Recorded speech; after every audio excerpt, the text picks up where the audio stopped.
Salam Omah Kayu TV pemirsa. Semoga kebahagiaan dan kesejahteraan menyertai kita semuanya.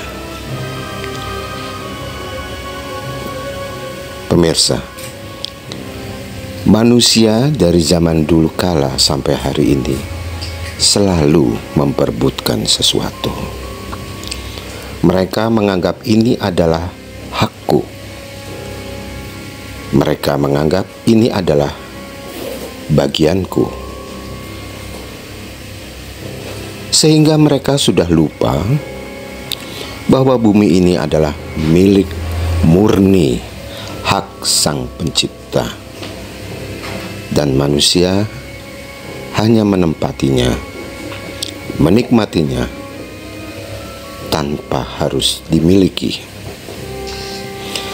Pemirsa, dalam lanjutan episode ke-7 ini, judul yang kami persembahkan adalah dimulainya persaingan dan perebutan. Dan semoga pemirsa terhibur. Dan dari kami mengucapkan selamat menyaksikan. Salam Omah Kayu TV. Salam budaya, budaya di hatiku. Rahayu, rahayu, rahayu.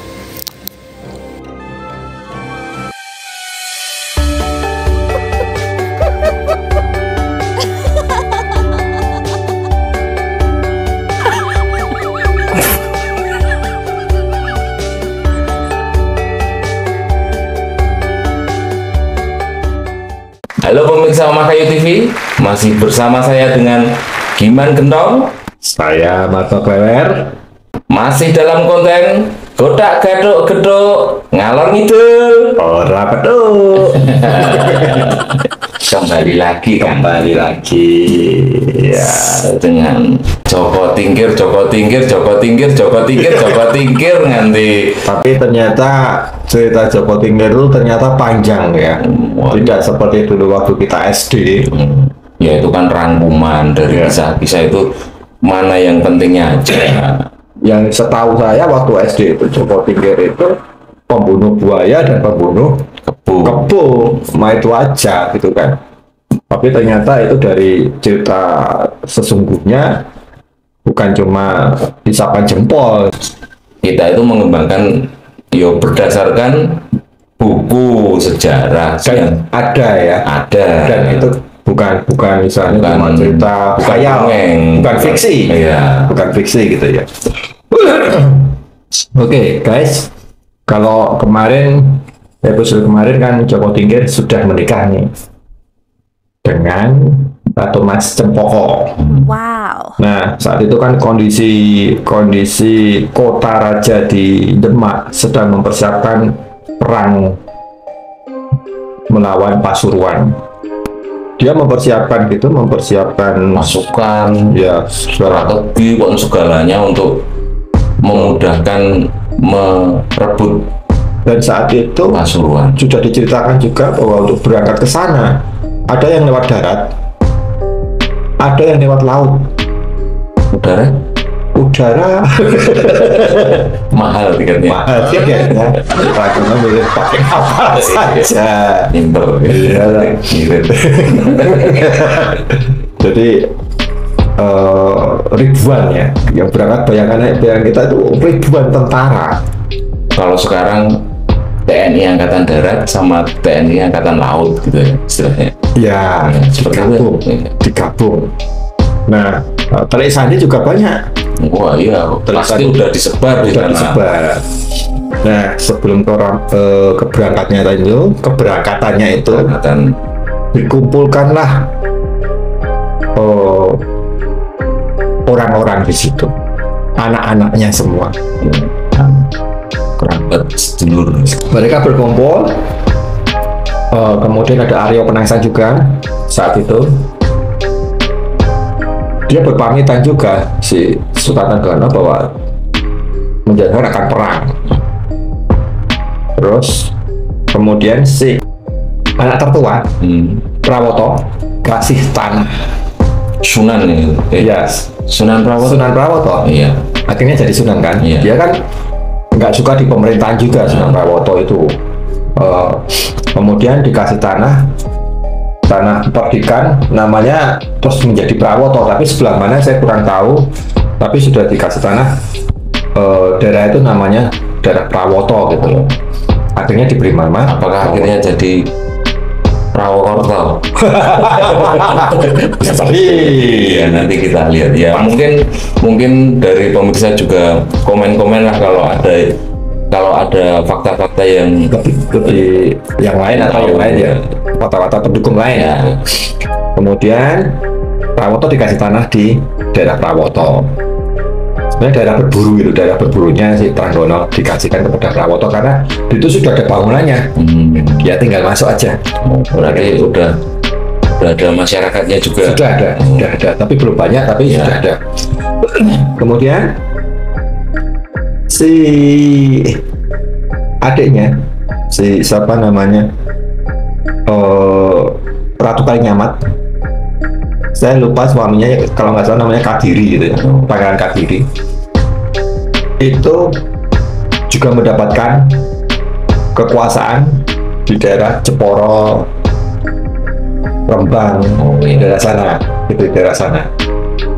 Sudah berupa, udah jadi tempatnya, sehingga dia mengembangkan daerah sana, sehingga terkenal kan Ratu Kalinyamat terkenal dengan pasukan pada saat musuh Portugis, pasukan kapalnya saat itu yang kuat ya.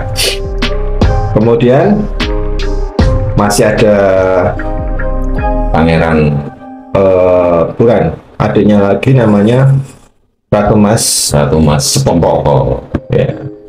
Ratu Mas Sepongko sama si Joko Tingkir diberi hadiah tanah ini, bukan bangunan ini, SAM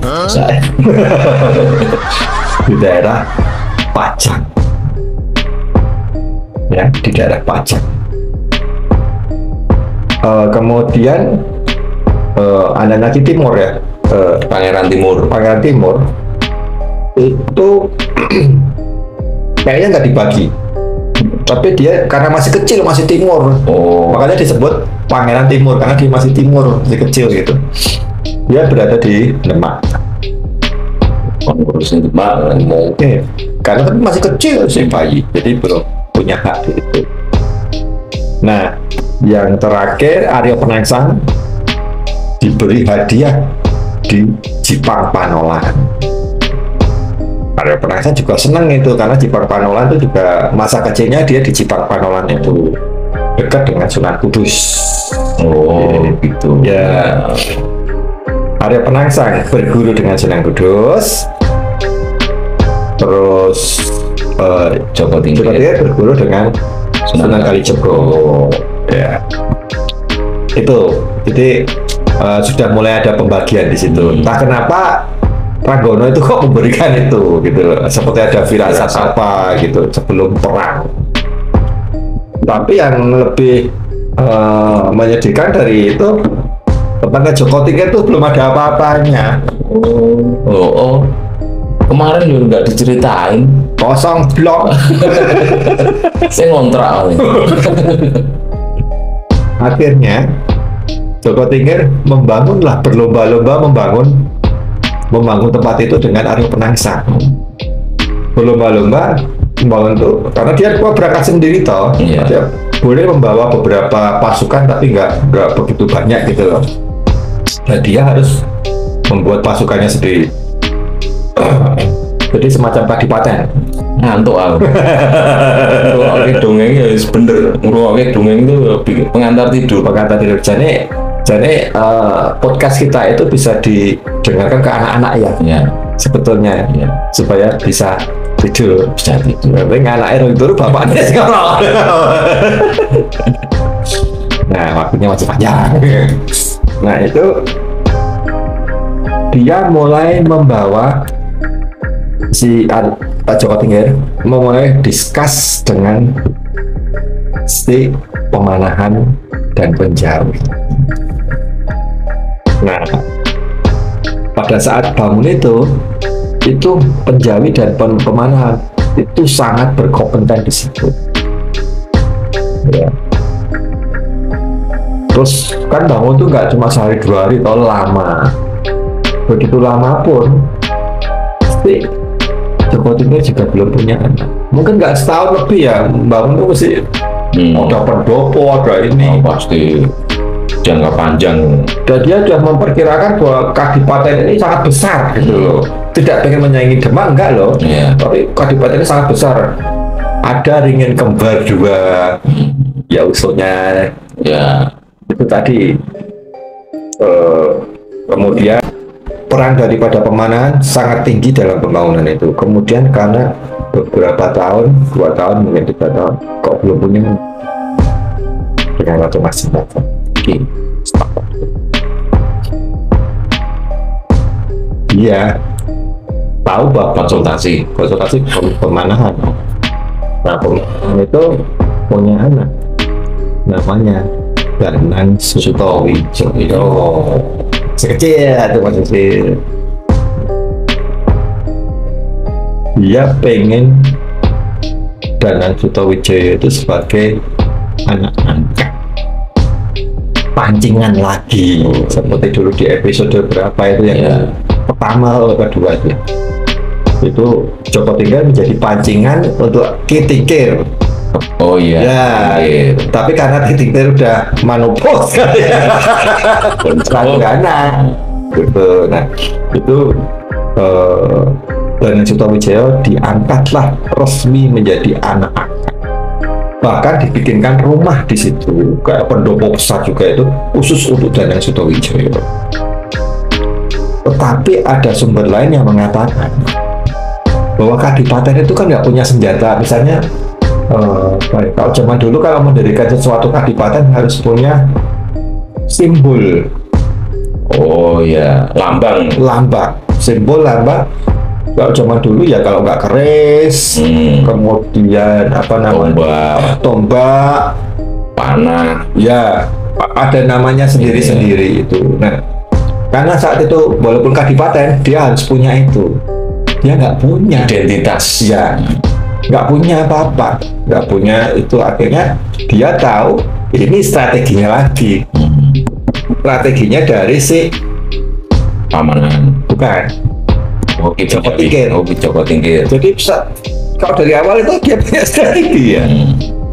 Tapi kembali lagi bahwa itu strategi yang cerdik atau kurang pas, itu pertama pemirsa. Jadi karena dia nggak punya itu dan dia tahu bahwa si Danang Sutowijoyo itu masih 15 tahun, dia kan sering latihan pakai pakai tombak kuda dan tombak itu, namanya sodoran. Nah dia selalu menang di kampungnya dan nggak ada mantan. Dia punya tombak dari Selo yang menjadi pusakanya dia. Si Joko Tingkir pengen pusaka itu berada di Pajang, Kadipaten ya, dari Pajang.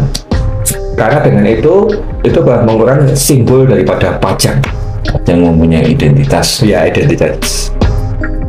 Tahu nggak tombak itu apa namanya? Tombak? Iya, Kiai.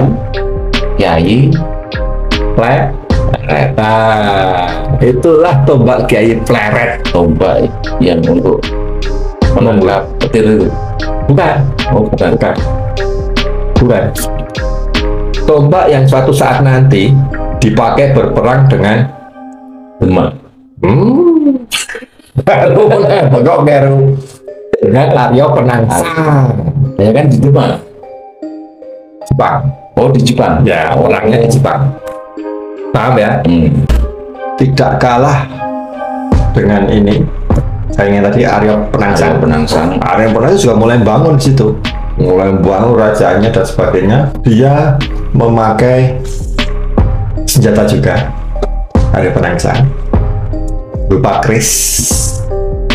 Keris itu pemberian daripada gurunya Sunan Kudus. Keris itu pernah dipakai untuk membunuh ayahandanya keris itu. Ayahandanya siapa?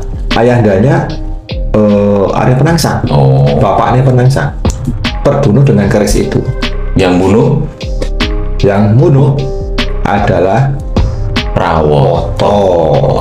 Sunan Prawoto. Anak daripada Trenggono. Namanya ayahnya siapa tadi? ayahnya Arya Penangsang. Arya Penangsang siapa namanya? Kingkin. Variasi. Raden Mas Kingkin Itu masih saudara tirinya Trenggono. betul. Yang dulunya itu istilahnya Sunan Kalijogo itu berjuang untuk Sultan Trenggono setelah kakaknya ya siapa, Yunus itu kakaknya Trenggono meninggal ya. Nah kan belum ada penggantinya. Nah itu kan jadi istilahnya ada simpang siur kepemimpinan gitu loh, rebutan dulu. Trenggono itu di poin Sunan Kalijogo itu pengennya Trenggono itu jadi raja, terus Sunan Kudus menginginkan siapa? Raden Kingkin menjadi raja. Nah itulah dimulai perselisihan antara selisih paham antara Sunan Kudus dengan Kalijogo.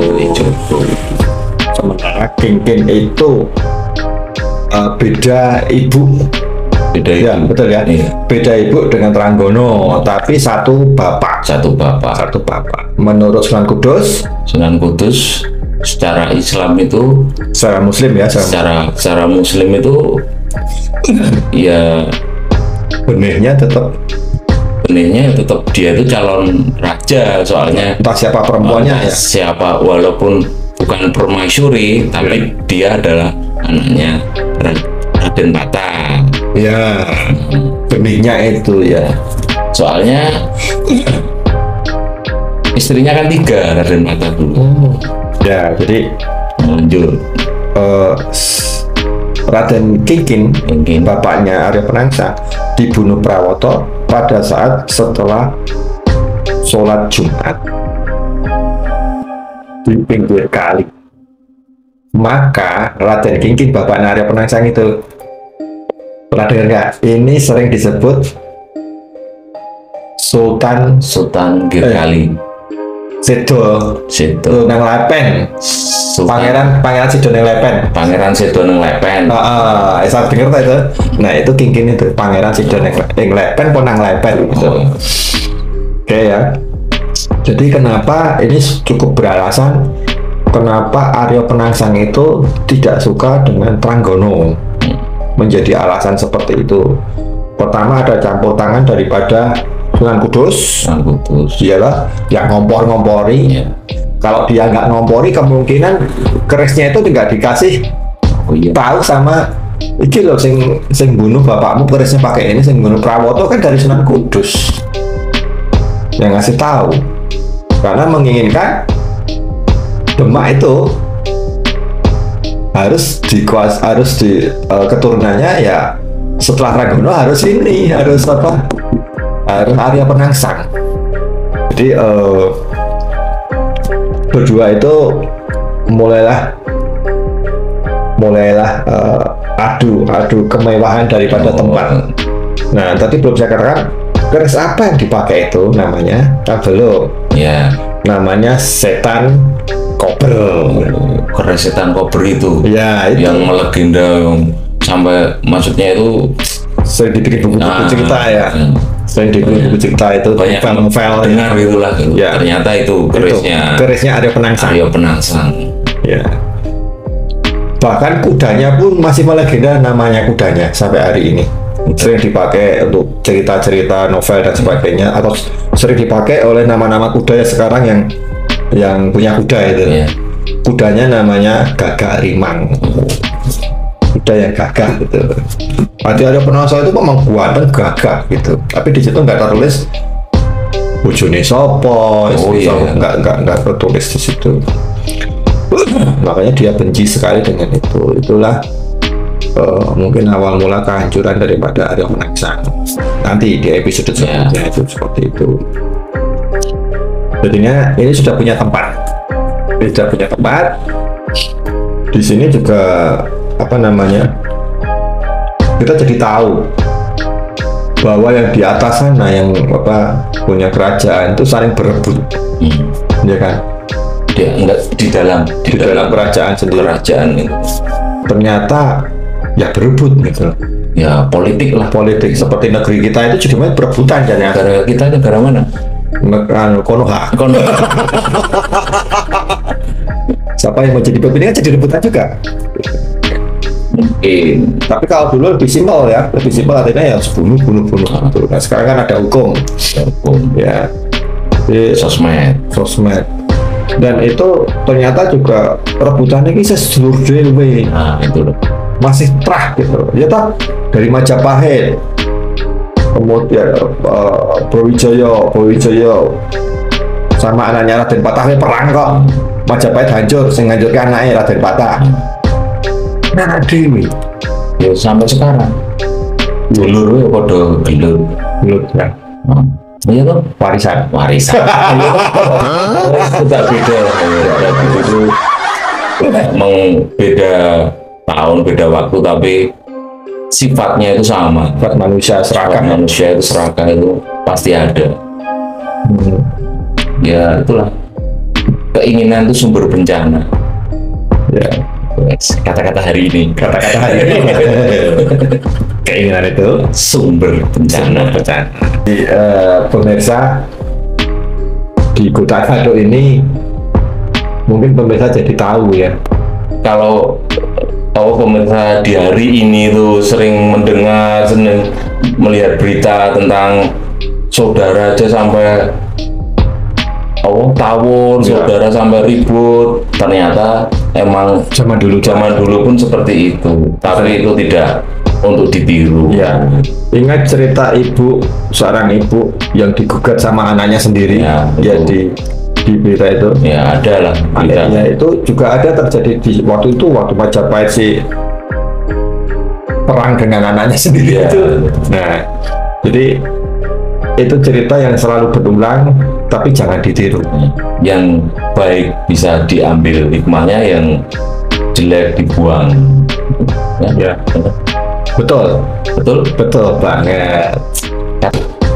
Oke Pak Beca, Anda bisa merangkai ini semua, ya? merangkum ini semua apa yang terpenting buat pemirsa, yang berguna buat pemirsa. Jadi ya seperti tadi, keinginan itu sumber bencana. Makanya dari kita itu harus semampunya, sederhana, sesuai kebutuhan. Kalau kita sesuai kebutuhan ya kebutuhannya wera entek-entek terus yang penting kita harus selalu hidup hemat, hidup sederhana lah intinya. Nggak usah melihat yang lain-lain, nggak usah melihat saudara-saudara yang lain, nggak usah melihat kekayaan mereka. Hiduplah dengan diri Anda sendiri, kemampuan diri sendiri, Anda pasti akan mendapatkan bahagia itu. Yang penting Oke, sekian Oma Kayu TV. Oke.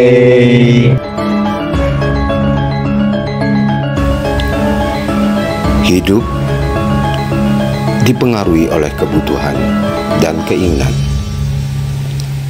dan manusia berharap semua bisa terpenuhi.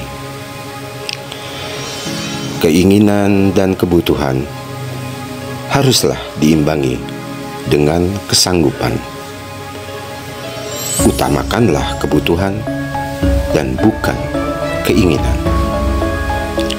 Salam Oma Kayu TV.